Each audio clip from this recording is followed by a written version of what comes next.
మనం చూసినట్లయితే oldest organisation తానా గాని, అదే విధంగా ఆటా గాని, సో లాట్ ఆఫ్ అంటే బిగ్ స్కేల్‌లో ఎంతోమంది కమ్యూనిటీ పీపుల్‌కి కనెక్ట్ అయ్యి ఉన్నారు గదా! సో రవి పొట్లూరి గారు తానా నుంచి బోర్డ్ ఆఫ్ డైరెక్టర్ మీరు చెప్పండి. సో అంటే ఇప్పుడు చూసినట్లయితే ఒక రకమైన పానిక్ అంటే ఈవెన్ అటర్నీస్‌కి కూడా చాలా మందికి ఈ ప్రాబ్లమ్‌ని ఎలా అడ్రెస్ జేయాలో గూడా పూర్తిగా ఒక కన్‌ఫ్యూజన్ స్టేటస్, ఒక క్లారిటీ లేని పరిస్థితి. సో దీన్ని మీ దగ్గరకొచ్చేటప్పుడు స్టూడెంట్స్ వీళ్ళని ఎలా మీరు అడ్రెస్ చేస్తున్నారు?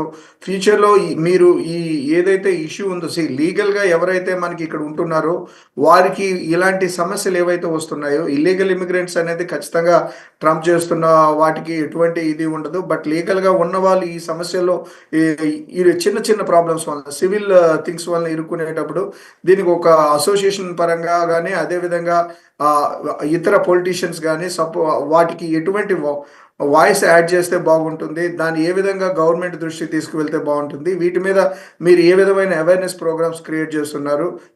ముందుగా రవి పొట్లూరి గారు మీరు చెప్పరా? నమస్తే సింహ గారు. Yes. Thanks for giving the opportunity. I believe all the audience are this is targeted towards Telugu people. So, I prefer talking in Telugu. ఇప్పుడు కొంచెం విచిత్రకరమైన, ఇబ్బందికరమైన సిట్యుయేషన్ అయితే ఉంది. ఇందాక చాలా మంది చెప్పినట్లు డెఫినిట్‌గా ట్రంప్ అడ్మినిస్ట్రేషన్ వచ్చిన దగ్గర నుంచి విచిత్రమైన అలాగే ఇబ్బందికరమైన సిట్యుయేషన్ వచ్చింది. ఇది ఎందుకు అనుకుంటున్నారంటే నోబడీ ఎక్స్‌పెక్టెడ్ దిస్. సడెన్‌గా రూల్స్ ఇంత టైట్ అవుతాయని కానీ, లేకపోతే కొత్త రూల్స్ వస్తాయని కానీ, లేకపోతే ఉన్న రూల్స్‌ని ఇంత స్ట్రిక్ట్‌గా ఇంప్లిమెంట్ చేస్తారని గాని చాలా మంది ఎక్స్‌పెక్ట్ చేయలేదు. సో, సడెన్‌గా ఉన్న కొన్ని రూల్స్‌ని స్ట్రిక్ట్‌గా ఇంప్లిమెంట్ చేయటం గాని, లేకపోతే ఇంకో వాటికి అదనంగా ఇంకొన్ని నిబంధనలు గాని, రూల్స్ గాని తీసుకురావడం వలన చాలా ఇబ్బందికరమైన సిట్యుయేషను. కొంచెం పానిక్ సిట్యుయేషన్ అయితే ఉందండి.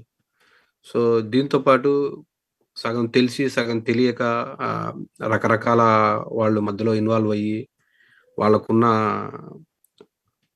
ఎక్స్‌పీరియన్సెస్ తోటి, అలాగే వాళ్ళకున్న జ్ఞానంతోటి అడ్వైజ్‌లిచ్చి, ఈ సిట్యుయేషన్ ఇంకా కాంప్లికేట్ చేస్తున్నాడనేది నా ఉద్దేశం అండి. అలాగే ఈ ఓకే. కంట్రీకొచ్చినప్పుడు ఇందాక ఎవరో చెప్పినట్లు, ఈ దేశానికొచ్చినప్పుడు తప్పకుండా ఈ దేశం వ లా నేర్చుకోవాలి. ఒ ఒ న్యాయం అనేది, చట్టం అనేది ఒక్కో దేశంలో ఒక్కో రకంగా ఉంటుంది. సో, మనం ఇండియా నుంచి ఎందుకంటే అందరం ఇండియన్స్ కాబట్టి, ఇండియా నుంచి వచ్చేటప్పుడు అక్కడ కొన్ని రూల్స్ ఉంటాయి. ఆ రూల్స్ కొంచెం మనకు ఫ్లెక్సిబుల్‌గా ఉంటాయి. మనందరికీ తెలుసు. మనం అక్కడి నుంచి ఇక్కడికొచ్చినప్పుడు మనతో పాటు కొన్ని సింప్టమ్స్‌ని, కొన్ని లక్షణాలను ఇక్కడికి తెచ్చుకుంటాము. తెచ్చుకొని అవి గూడా ఇక్కడ ఇలాగే ఉంటుంది అనేది ఆహ్, భ్రమపడుతున్నారు. సో, రాను రాను మారుతుందండి. ఇప్పుడొచ్చే యువత మారుతుంది. అలాగే మేమొచ్చినప్పుడు 25 ఏళ్ల కిందట 25 ఇయర్స్ బ్యాక్ వచ్చినప్పుడు కొంచెం భయభక్తులతోటి లేకపోతే కొంచెం అణిగిమణిగి ఆ టైప్‌లో ఉండేవాళ్ళం. అలా ఉండమని కాదు కానీ, తప్పనిసరిగా మనం అన్నీ నేర్చుకొని, కొంచెం చూసుకొని వెళ్ళటం గూడా ఇంపార్టెంటే. సో, వీటన్నిటితో పాటు ఇప్పుడు ఇందాక మన ఉపేంద్ర గారు, అలాగే విభూష గారు చెప్పినట్లు తప్పకుండా కొంచెం ఇబ్బందికరమైన సిట్యుయేషన్ ఉంది. ఆ సంస్థలైనా గాని, ఎవరైనా మా దగ్గరకొచ్చినప్పుడు మేము ఆ ఉన్న సిట్యుయేషన్‌ని బట్టి అటార్నీస్‌కి రిఫర్ చేయటం గాని, లేదంటే అటార్నీ వరకు ఎళ్ళలేకపోతే మీరిలా చేయండని మాకున్న దీనితోటి గాని రికమెండేషన్ చేయడం జరుగుతుంది. బట్ ఇక్కడ కొంతమంది ఫెలోనీస్ తోటి వస్తున్నారు. సో, వాటిని ఏ సంస్థ ఎవరు ఏమి చేయలేరు. సో, వాళ్ళ మీద ఆల్రెడీ ఫెలోనీస్ ఉండి వాళ్ళేదన్నా వాళ్ళకి తెలిసో తెలియకో న్యాయపరమైన లేకపోతే కొన్ని క్రిమినల్ దీంట్లో ఇరుక్కొని వస్తే దానికి ఎవరు ఏం చేయలేరు. వాళ్ళు న్యాయపరంగా ఎళ్ళాల్సిందే. ఏదైతే ఈ చట్టాలకు అనుగుణంగా ఏదైతే ఉందో దాని ప్రకారం వెళ్ళాల్సిందే. తప్పదది. కానీ హుహు. ఇక్కడ కొంత వలన ఏమవుతుందంటే హ్మ్, నేనొక చిన్న టైం తీసుకున్నా ఏమనుకోవద్దు. మన America founding father Benjamin Franklin చెప్పినట్లు 100 మంది గిల్టీ చేసిన వాళ్ళు తప్పించుకున్నా పర్లేదు గానీ, ఒక ఇన్నోసెంట్‌కి శిక్ష పడకూడదనేది ఇక్కడ బెంజమిన్ ఫ్రాంక్లిన్ చెప్పిన ఇదనమాట. బట్ ఈ ప్రాసెస్‌లో ఏమవుతుందంటే కొంతమంది అమాయకులకి, కొంతమంది ఏమి చేయని వాళ్ళకి గూడా కొంతమంది దీంట్లో బలవుతున్నారు. వాళ్ళది చాలా బాధాకరం.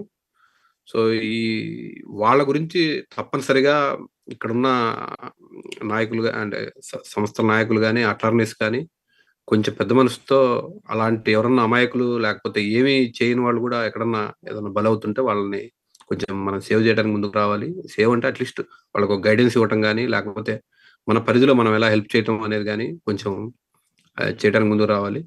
కొంచెం బాధాకరమైన విషయమే.